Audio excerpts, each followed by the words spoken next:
good to have you with us today for the program on RT International.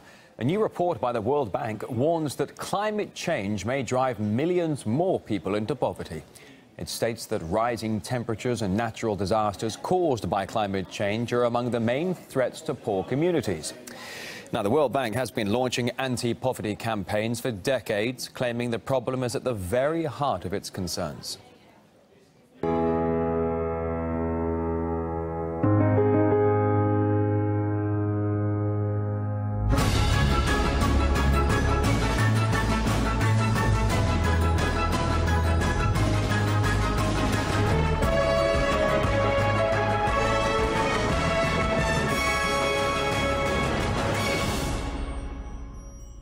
Well, despite all the efforts, the World Bank has actually been facing growing criticism over its achievements.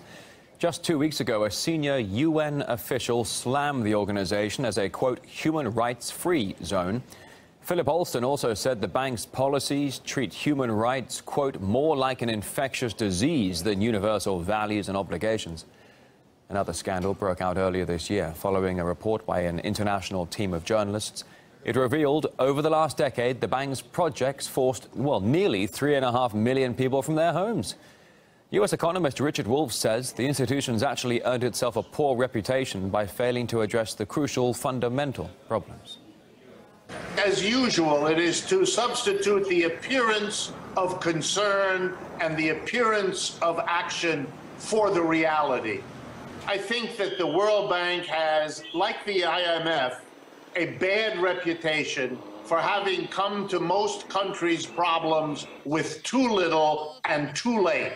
And in many cases, by means of their austerity programs and their neoliberal structural adjustment programs, actually making the conditions worse. We just heard a few weeks ago that we have crossed a milestone in the world, that the richest 1% of the people of the world now own over half of the liquid wealth of the world. That's a fundamentally outrageous degree of inequality. The first thing the World Bank should do is declare that that is fundamentally unacceptable and come up with policies that stop this kind of unequal distribution of the world's wealth. Otherwise, the talk about climate change and obliterating poverty is just that, talk, and it doesn't change the fundamental picture. And more financial failings will be in the spotlight later today here on RT International when Max and Stacey drop by for the latest Kaiser report. Well, it's classic divide and conquer. So the Troika had to let Ireland be the relative winner over Greece, because if Ireland and Greece combined forces against the Troika, then the IMF would have gone bankrupt and there would have been a global realignment of trade deals, and it would have been an enormous pushback against these deals like TPP.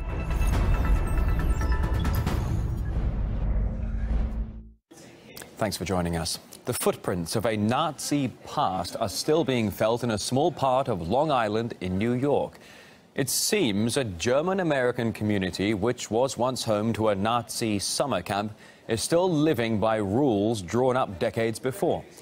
Now, it's all come to light after a lawsuit was filed against the community last month due to bylaws about exactly who was allowed to live there. The Kinnears family that's bringing the action claims the community's behavior is racist and unlawful. RT's Igor Piskunov reports.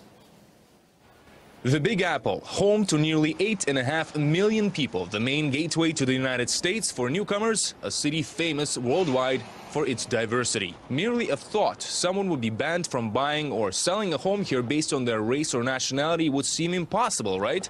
Well, maybe not.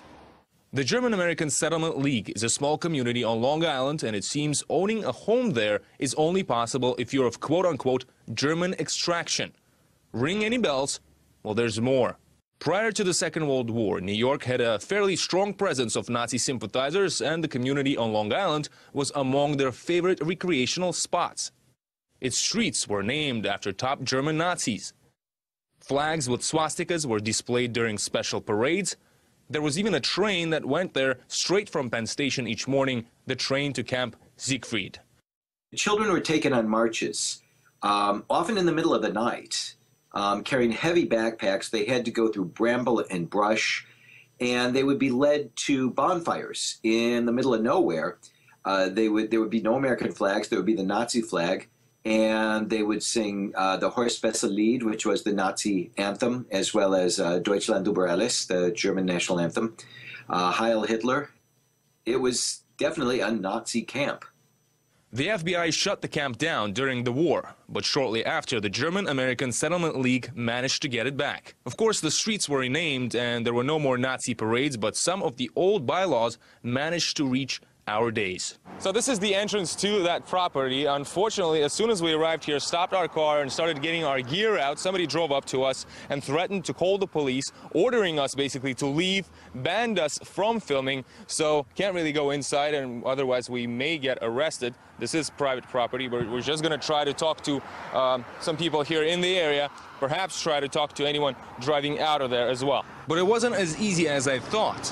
Excuse me, sir. Hi. Over. No. And over again. Excuse me. I just want to see what the people across the street know about that community. Do you know any people personally from there? Nah, I don't want to. Why not? Nah, they're prejudiced people. It's the discrimination. They don't bother with nobody, and we don't bother with them, so. It's kind of hard to believe we're in New York right now, you know? You got to believe it. In the United States, as far as that goes, you know, but that's the way it is. If the Nears family manages to prove their claims in court, this would mean the GASL has been violating the Fair Housing Act of the United States. But the real question is, how is it possible that laws linked to the Nazis managed to survive through all these decades without any evident threat or opposition? Igor Piskunov, RT, reporting from New York.